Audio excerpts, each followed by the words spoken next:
Well, people with intellectual and developmental disabilities are people who have been a marginalized population for decades and had probably in the 60s were folks that were doctors told families to put them in institutions. And what is wonderful now is that it's the antithesis of the youth growing up. And people with intellectual and developmental disabilities who are being born now, who are being raised now, are staying with their families. And they don't necessarily have a cognitive issue. They may have an injury for a car accident that happens between birth and age 22. They may have been born with Down syndrome or a genetic component, and then other reasons that are not known. That their language is, they communicate in a different manner. They might not use the spoken word. They may communicate through either sign language or gestures. And so we work with a broad range of folks, and our focus is behavioral health for at least the area that I'm in. Yes. Not every disability, as you're saying, is readily noticed. And so, you see that with our service members, the veterans coming back from the war. They're not necessarily broadcast with, missing limbs or something like that. And mental health in our country in this particular time is really getting that focus of, wait a minute, this is a health crisis. And the therapists are not as abundant as needed throughout, because the stigma is lessening. But it is still there. And then especially if you're part of a marginalized group of people, mental health is maybe a secondary thought. And the ARC had an aha moment when COVID hit.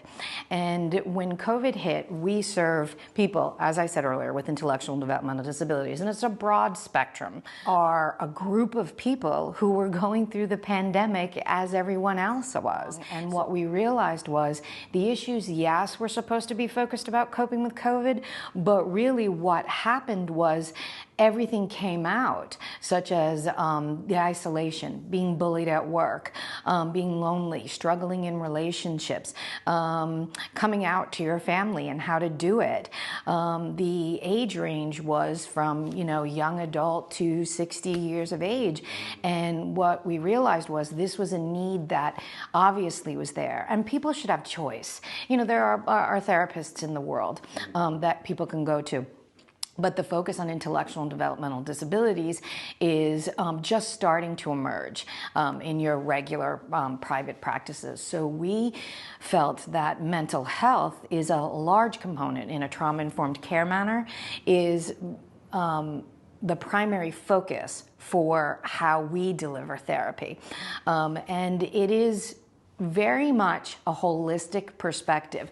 People with intellectual and developmental disabilities can often be viewed from those days of the institutions as problem behaviors. And we don't look at the behavior. People use behavior to cope with things. If you have an argument, you storm out. Nobody's labeling you. But perhaps if somebody with a disability or an intellectual disability storms out, the approach has been to write a behavior plan. We look at, why did they storm out?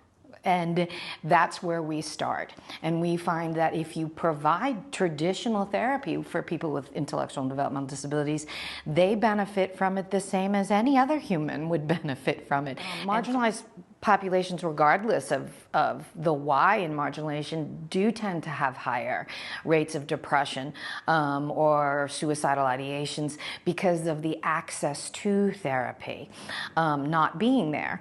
And that's why people should have choice. So we should be an organization that recognizes that and offers it, not an exclusivity. We want to serve the whole community of people with intellectual and developmental disabilities. And they do have, I wouldn't quote me on the numbers because I don't have them in front of me, but they do have a 5 times higher prevalent rate of depression. They have co-occurring disorders, and they tend to range from bipolar to depression to situational depression, various things like that. Actually, psychosis is no more or no less than the general population. It's not a prevalency that, schizophrenia is. part of it. Because we are part of the Arc, we spend an inordinate amount of time with people. So we get to know them, we get to know their homes, their families, and we get to see, is their life, according to them, better? It's not a metrics question. It could be. We could look at a behavior plan and say, oh yeah, someone is not storming out of the room as much. But that's one way to look at it, sure. But what we look at is the person sitting in front of us happier? Are they achieving some of the things that they want to achieve? Are they in a relationship with somebody that they want to be in?